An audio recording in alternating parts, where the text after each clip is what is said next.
Have you ever sat at the edge of your bed at night, staring into the dark, wondering how you're going to make it through tomorrow? The weight of uncertainty, the silence of unanswered questions, and the pressure to have it all figured out.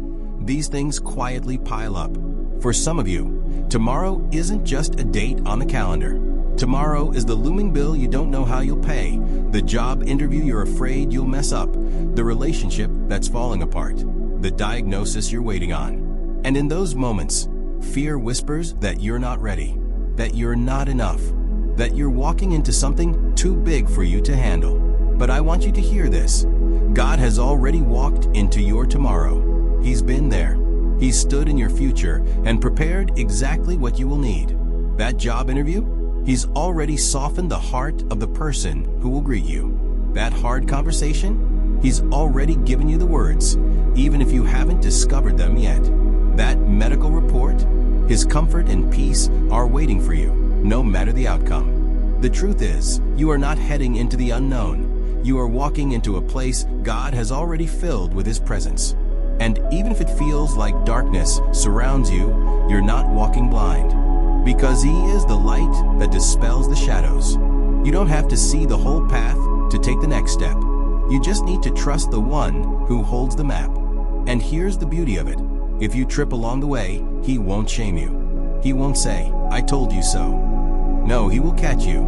If you get lost, His voice will call you back like a loving parent guiding their child home. You are not abandoned. You are led. But sometimes we forget that. Sometimes we're surrounded by people who don't understand the voice of God.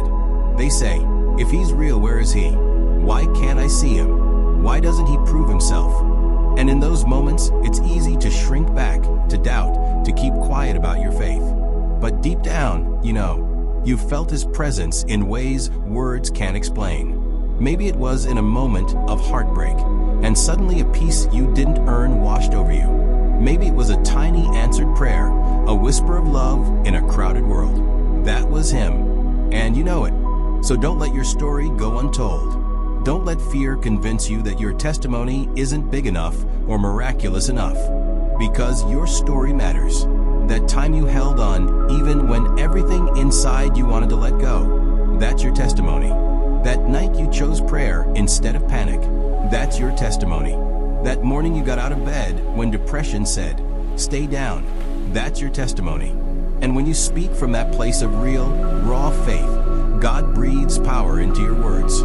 They don't just hit ears, they pierce hearts. Remember, Moses thought he wasn't good with words, and yet God used him to confront Pharaoh. David was overlooked by everyone, yet God called him a king. If you feel inadequate, good. That means you're right where God can use you. He doesn't need your perfection. He needs your availability. If you're willing, He's able. If you speak honestly, He will amplify your voice far beyond what you imagine. You might think, "I'm not a preacher. I'm not a leader." That's okay. Maybe you're a quiet encourager, a kind neighbor, a faithful friend. God uses ordinary people for extraordinary things, because it's not about your power, it's about His presence. But in this pursuit of purpose and service and impact, there's something we often forget. Your body, your mind, your heart, they matter too. We're living in a world that glorifies burnout and praises hustle. We're taught that if you're not exhausted, you're not doing enough. But that's not God's way. You are His temple. You're not just a worker in His kingdom. You are His beloved child. And just like a loving parent wouldn't want their child running on empty, neither does He. Rest is not a weakness. It's a requirement. Even Jesus, the Son of God, took time away from the crowds to pray, to breathe, to be renewed. So why do we think we're above that? Why do we feel guilty for needing a break? God created your body to require rest. He designed your soul to crave stillness. And He's not disappointed when you say, "I need a moment." In fact, He's inviting you into one. He's whispering, "Come aside with me. Lay down the burdens. Silence the noise. Let me refill you." Because you cannot pour from an empty cup. You cannot serve others well when your spirit is dry. You cannot fulfill the calling on your life if you're constantly running on fumes. Balance matters. Sleep matters. Emotional health matters. You matter. And God is not only interested in using you, He's deeply invested in healing you. So today, wherever you are, if you're staring at an uncertain future, if you're unsure your story matters, or if you're simply tired down to your bones, I want you to know this. God sees you. He's already in your tomorrow. He's calling you to speak truth from the heart. And He's asking you to take care of yourself, not out of selfishness, but so that you can stand strong for the long journey ahead. Sometimes the hardest thing to do is nothing at all. We're taught to fight, to push, to fix, to do something. But what do you do when the door won't open? When the answers won't come? When you've prayed and cried and tried and still feel like your life is stuck in the waiting room? There's a kind of pain that comes when we're forced to let go, not because we want to, but because we've run out of strength to hold on. It feels like failure. It feels like loss. And yet sometimes surrender is the very thing God is asking for.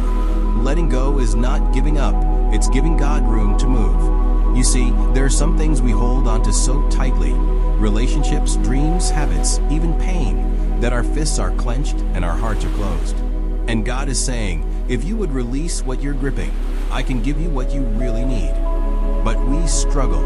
We think if we let go, we'll lose control. But the truth is, we never had control to begin with.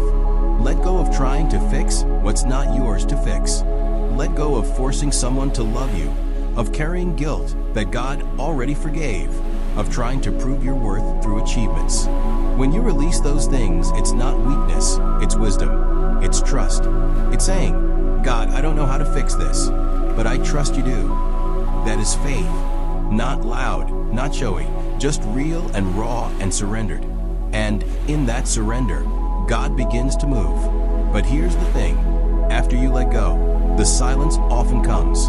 And that silence is terrifying, because in that space where you used to fight and strive, now there's quiet.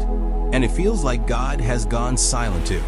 But hear me, His silence is not His absence.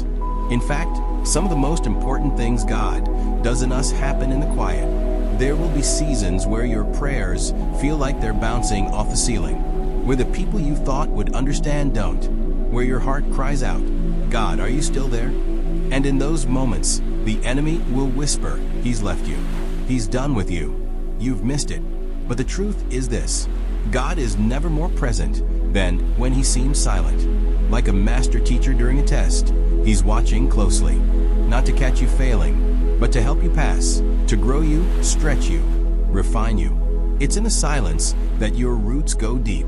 It's in the quiet that your character is shaped. Anyone can worship when life is good, when the blessings flow. But when you praise Him through your tears, when you remain faithful with no applause, that is worship in its purest form. Don't waste the silence. Let it make you stronger. Let it teach you how to listen differently, to see God not just in miracles, but in stillness. And healing doesn't mean forgetting. It doesn't mean pretending nothing happened. It means you can finally look at the wound and not feel ruled by it. It means the scar becomes a story, not a source of shame. It means what once broke you now builds someone else. That is redemption. That is the God we serve. But to receive that healing, you have to be willing to come as you are. You don't need to clean yourself up first. You don't need the right words.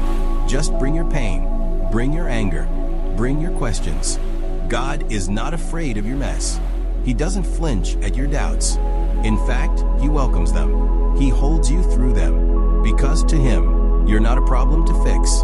You're a person to love. And as you're being healed, there's something else He does. He shows you who you really are. Not who the world says you are. Not who your failures say you are. But who He says you are. You are not what happened to you. You are not what you did. You are not what they called you. You are a child of God, seen, known, chosen. And when you finally start to believe that, your whole life begins to shift. You stop striving for approval and start living from identity. You stop chasing validation and start walking in purpose. And the more you believe that, the more you'll desire time with the one who made you. Not out of obligation, but out of deep love. Because here's the truth. You cannot live a healed, whole, God-centered life apart from daily intimacy with Him. You need Him like you need breath. And prayer is not a ritual, it's a relationship. It's the place where healing continues, where identity is reinforced, where strength is renewed. It's not about perfect words, it's about presence. It's about showing up even when you don't feel anything, even when all you can say is, "Here I am." So as I close, hear this. Let go of what's not yours to carry. Trust God even when He's silent. Allow Him to heal the parts of you no one else sees. And return daily to the quiet place where His love speaks louder than your fears. Because in that sacred space, your life is transformed, not all at once, but day by day, breath by breath, moment by moment. And that is more than enough.